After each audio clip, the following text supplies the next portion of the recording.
جیسا کہ آج ہم واقعہ کرتاس پر کچھ باتیں آپ حضرات کے سامنے عرض کریں گے، اور واقعہ کرتاس نبی پاک صلی اللہ علیہ وسلم وصال سے 4 یا 5 دن پہلے بروز جمعرات نبی پاک صلی اللہ علیہ وسلم کو بخار کی بڑی شدت تھی، اور آپ علیہ السلام نے اسی شدت میں بخار کی تکلیف میں حکم فرمایا کہ کاغذ قلم لاؤ تاکہ میں کوئی چیز ایسی لکھ کر دوں اس کے بعد آپ گمراہ نہیں ہوو گے یا آپ بہکو گے نہیں۔ بخاری مسلم میں حضرت ابن عباس رضی اللہ تعالیٰ عنہ سے یہ روایت موجود ہے، نبی پاک صلی اللہ علیہ وسلم نے جب یہ مانگا تو جو آپ علیہ السلام کے حجرے میں موجود صحابہ اکرام تھے ان کا آپس میں رائے کا اختلاف ہوا۔ بعضوں نے کہا کہ آپ علیہ السلام کو بخار کی شدت ہے اور تکلیف میں ہے، ہمیں اللہ کی کتاب کافی ہے اور آپ علیہ السلام کو تکلیف نہیں دینی چاہیے۔ اور بعضوں نے کہا کہ نہیں، حضور علیہ السلام جب مانگ رہے ہیں تو ان کو کاغذ قلم دیا جائے۔ تو یہ تعمیل میں مختلف رائے ہوئے صحابہ اکرام جو موجودین حجرہ تھے، آپ علیہ السلام کے حجرے میں جو موجود تھے ان میں یہ مختلف رائے آ گئی۔ نبی پاک صلی اللہ علیہ وسلم پر بخار کی شدت تھی، اور جب صحابہ اکرام کی آپس میں تھوڑا بحثہ بحثی شروع ہو گئی تو آپ علیہ السلام نے انہیں فرمایا کہ میرے ہاں شور شغب کرنا مناسب نہیں ہے، آپ یہاں سے چلے جاؤ۔ اتنا واقعہ ہوا، اور اس واقعے میں روافض نے بڑی رنگ آمیزیاں بھر کر، اور جس طرح ان کا مزاج ہے، کیونکہ وہ صحابہ اکرام کے فضائل میں سے ان کو کوئی چیز نظر نہیں آتی۔ جو معترض ہوتا ہے نا وہ اندھا ہوتا ہے، اندھا، اس کو کوئی خوبی نظر نہیں آتی، اور انہوں نے بڑی رنگ آمیزیاں ملا کے اور اس واقعے پر انہوں نے بڑے اعتراضات کھڑے کر دیے۔ ان میں سے بہت سارے اعتراض ہیں، میں کچھ باتیں کوشش کروں گا کہ مختصر وقت میں احاطہ ہو سکے، نہیں تو کچھ نہ کچھ باتیں آپ کے سامنے میں عرض کرنے کی پوری کوشش کروں گا۔ پہلا اعتراض انہوں نے یہ کیا کہ دیکھو، حضور علیہ السلام کا حکم جو تھا کہ کاغذ قلم لا دو، آپ علیہ السلام کا یہ حکم یہ وحی ہے، وَمَا يَنْطِقُ عَنِ الْهَوَىٰ إِنْ هُوَ إِلَّا وَحْيٌ يُوحَىٰ، کہ حضور علیہ السلام جو بھی بولتے ہیں وہ اللہ کی طرف سے وحی ہوتا ہے۔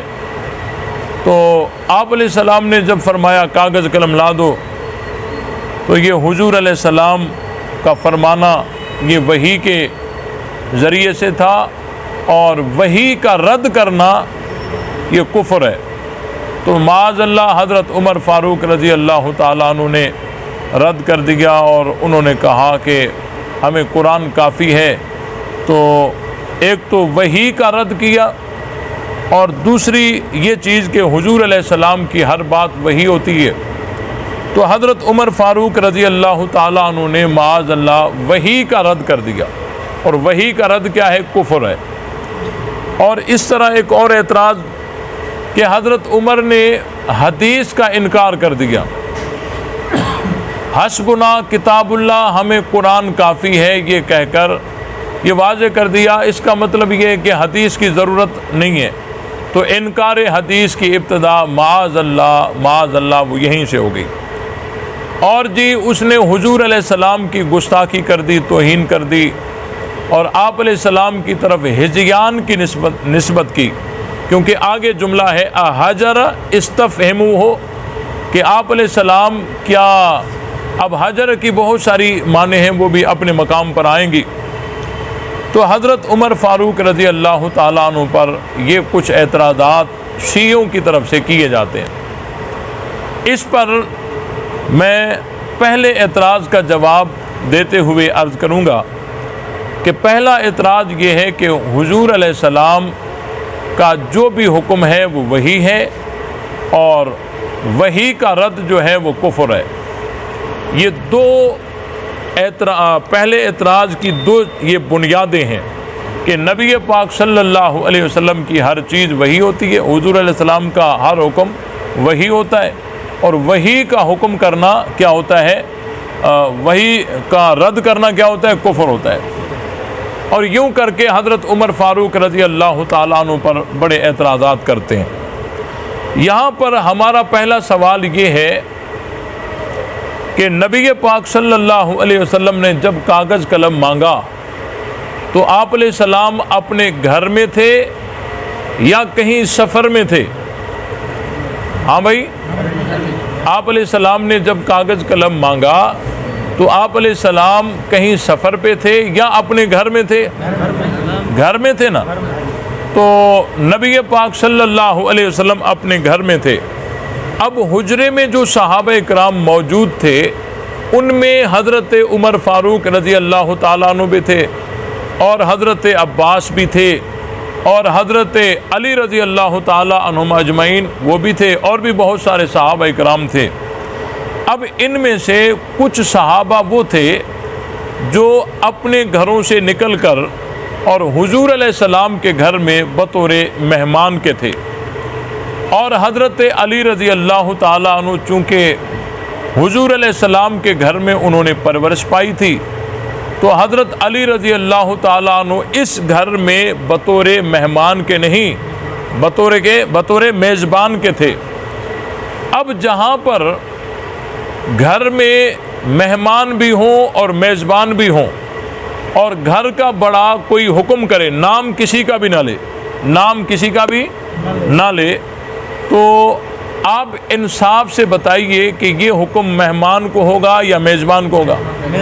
میزبان کو ہوگا نا۔ مثلا آپ میری بیٹھک پہ آ گئے، اب میری بیٹھک پر میرے وہاں بھتیجے بھی ہیں، بیٹے بھی ہیں، بھانجے بھی ہیں، بھائی بھی ہیں، آپ بھی آ گئے۔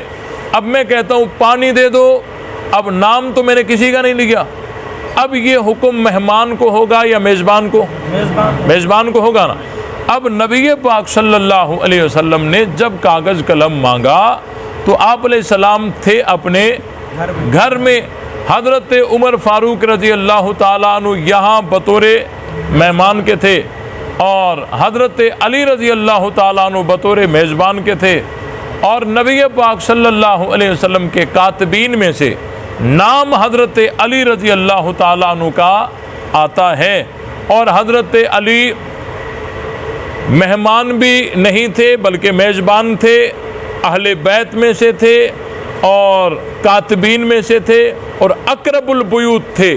تو اب مجھے یہ بتائیے کہ آپ علیہ السلام نے جو حکم کیا کہ کاغذ قلم لا دو، یہ حکم حضرت عمر کو ہوگا یا حضرت علی کو؟ حضرت علی کو نا۔ تو سوال تو یہ ہے کہ پھر حضرت علی نے کاغذ قلم کیوں نہیں دیا؟ یہ بات سمجھ آئی کہ نہیں آئی؟ اگر بنیادی طور پر آپ اس مسئلے کو دیکھیں گے تو آپ علیہ السلام نے کسی جگہ، یہ بخاری شریف میں 5-6 مقامات پر یہ روایت آئی ہے واقعہ کرتاس، کسی جگہ پر بھی حضور علیہ السلام نے نام لے کر حضرت عمر کو کہا ہو یا کسی اور صحابی کو کہ کاغذ قلم تم لا دو، کہیں بھی نہیں ہے۔ آپ علیہ السلام نے مطلق کہہ دیا ہے ایتونی بکتابن، تو یہاں کسی کا نام نہیں ہے، تو حضرت عمر پر اعتراض کرنا یہ ان کی بدنیتی ہے۔ آپ علیہ السلام نے حضرت عمر کا نام ہی نہیں لیا۔ یہ بات سمجھ آئی کہ نہیں آئی؟ اب رہی بات یہ کہ حضرت عمر فاروق رضی اللہ تعالیٰ عنہ نے جو کہا کہ ہمیں قرآن کافی ہے، اب اس سے وہ اخذ کرتے ہیں کہ یہ حدیث کا انکار ہے۔ قرآن کافی ہے کا مطلب یہ ہے کہ ہمیں حدیث کی ضرورت نہیں ہے، تو معاذ اللہ یہ حدیث کا انکار ہے، اور معاذ اللہ یہ حضرت عمر فاروق رضی اللہ تعالیٰ عنہ سے چلا آ رہا ہے۔ تو دیکھیں قرآن مجید میں بہت ساری جگہوں پر،